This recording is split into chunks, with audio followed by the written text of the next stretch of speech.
여러분 안녕하십니까? 뉴스데스크 제주를 시작하겠습니다. 옛 동거녀의 중학생 아들을 살해한 혐의로 구속된 피의자들의 신상이 공개됐습니다. 숨진 중학생의 어머니는 신상 공개 결정을 환영하면서도 여전히 불안감을 호소하며 이들에 대한 중형을 요구했습니다. 박혜진 기자입니다.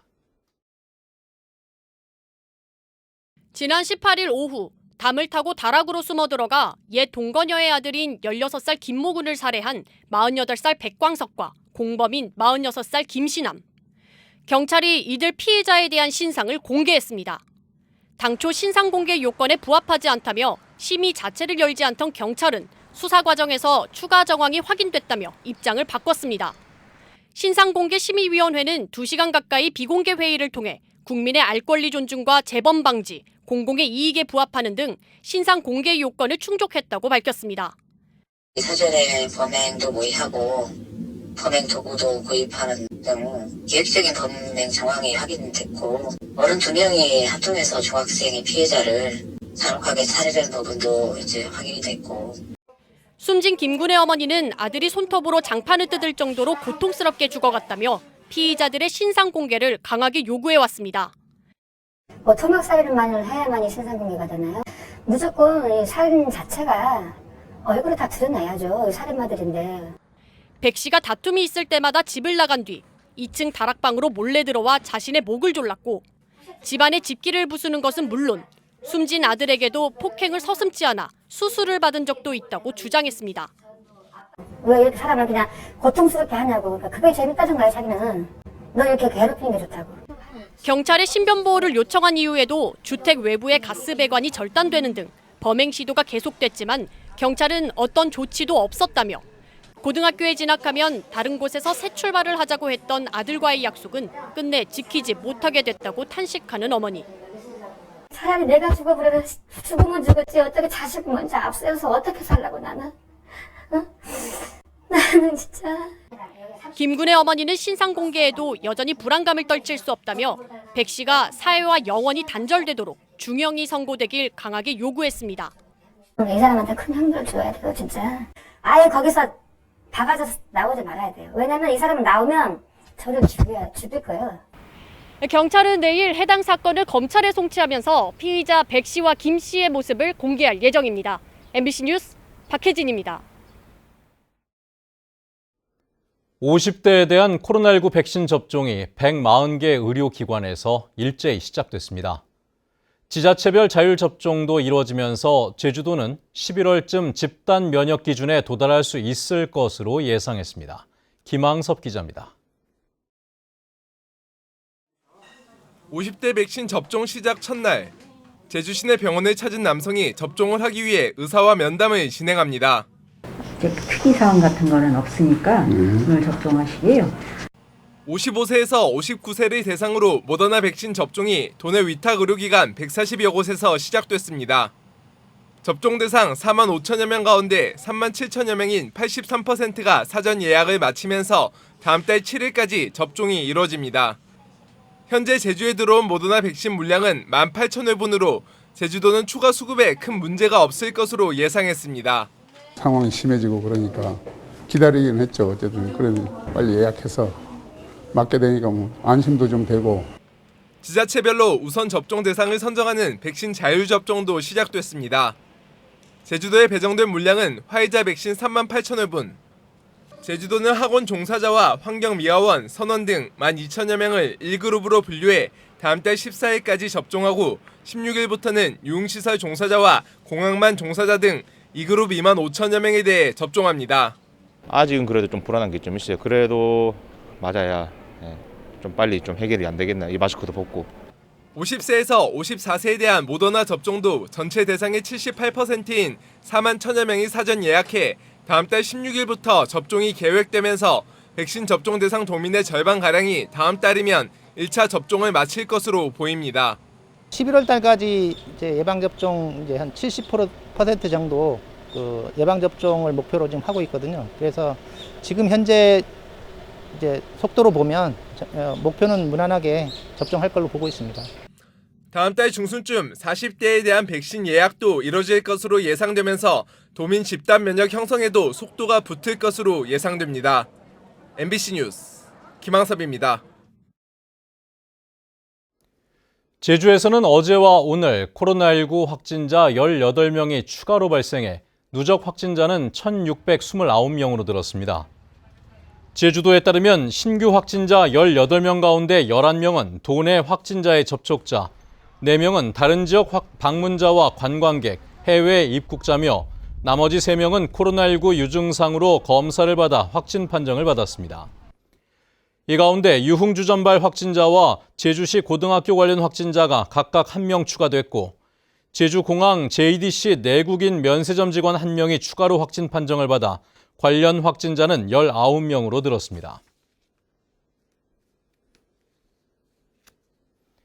JDC에 강제 수용됐던 예래 휴양용 주거단지의 땅을 되찾은 토지주가 개발 사업으로 생긴 도로도 철거하라는 추가 소송을 내 승소했다는 소식을 전해드린 바가 있었죠. 이후 예래단지 원토지주들의 줄 소송이 예상되면서 파장이 커질 것으로 보입니다. 박주영 기자입니다. 예래 주거단지 입구도로에 파란색 페인트로 구역이 표시됐습니다. 이 마을 주민인 진경표 씨가 2007년 1월 JDC에 강제 수용당한 땅으로 대법원이 예래단지 사업 인가 처분이 무효라고 판결한 이후 토지 반환 소송을 제기해 14년 만에 되찾은 토지입니다. 이후 진 씨는 원래 마늘 농사를 지었던 이 땅에 JDC가 설치한 도로를 철거하고 강제 수용 이후 발생한 경작 손실 등에 대해서도 배상하라며 추가 소송을 제기했고 1심 법원이 진 씨의 손을 들어줬습니다. 토지를 반환받았는데 불구하고 이 땅을 농사를 짓지 못하게 돼 있습니다. 도로도 있고 농사를 지을 수 있게 해달라는 것이 저 주장이 법원에서 받아들여졌다는 게 큰 의미가 있습니다. 기반시설 조성으로 토지 가치가 상승하면서 발생하는 이득인 유익비를 인정하지 않은 겁니다. JDC의 사업을 위하여 지출된 것이지 토지 자체의 편익을 증대시킨 것으로 볼 수 없어 유익비를 인정하지 않았고 또 인가처분이 무효인 이상 JDC가 설치한 도로시설 등은 원상회복해서 토지의 원소유자에게 돌려주어야 한다는 의미의 판결입니다.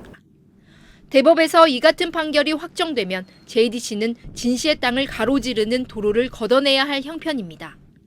이번 도로 시설물 철거 소송에서 승소하면서 나머지 토지주들도 소송에 나설 경우 JDC가 도로 등 각종 시설물을 철거해야 할 처지에 놓였습니다.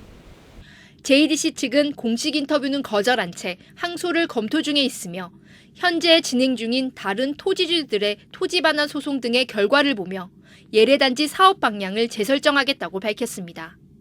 현재 JDC를 상대로 토지 반환 소송을 제기한 토지주는 200명으로 예래단지 전체 면적의 65%에 해당합니다. 대부분이 1심 판결에서 승소한 데다 이번 도로 철거 소송 판결로 기반시설에 대한 철거와 손해배상 소송으로 이어질 것으로 전망됩니다. MBC 뉴스 박주연입니다. 내년부터 제주 지역 회원제 골프장의 개별 소비세 75% 감면 혜택이 사라질 것으로 보입니다. 기획재정부는 고용위기 지역 골프장의 개별 소비세 감면은 2023년까지 2년 연장하되 제주 지역 골프장은 혜택을 종료하는 세법 개정안을 발표했습니다. 정부는 해외 골프 관광객을 유치하기 위해 지난해부터 개별 소비세를 감면해 줬지만 제주 지역 골프장은 코로나19 사태로 호황을 누리면서 혜택을 폐지해야 한다는 주장이 제기돼 왔습니다. 제주 신화역사공원과 영어교육도시 등 대규모 개발 사업으로 포화 상태에 이른 대정 하수처리장 증설 공사가 완료됐습니다. 이에 따라 대정 하수처리장의 처리 용량은 하루에 13,000톤에서 21,000톤으로 늘어났고 하수 처리율은 100%에서 70% 수준으로 떨어질 것으로 보입니다.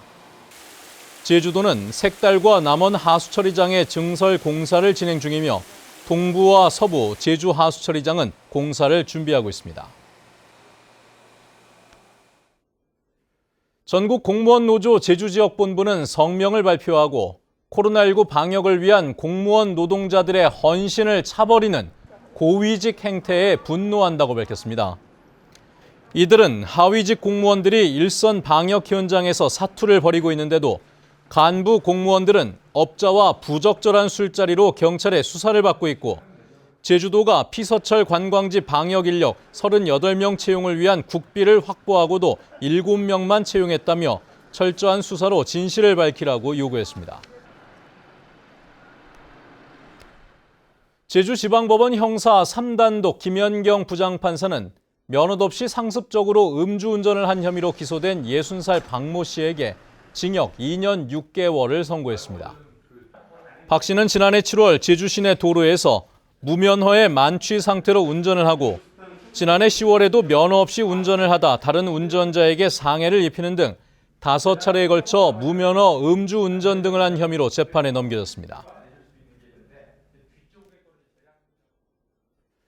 전국 학교 비정규직 노동조합 제주지부는 기자회견을 열어 학교 급식실 노동자 한 사람당 배식 인원이 145명으로 다른 공공기관보다 갑절 이상 많은데도 코로나19 방역 업무까지 맡아 노동 강도가 크게 높아졌다고 주장했습니다. 또 2학기 전면 등교를 하고 시차 배식을 할 경우 감당하기 힘들 정도라며 급식실에 인력을 추가 배치하고 급식실 방역과 소독, 청소 업무를 명확히 구분하라고 요구했습니다.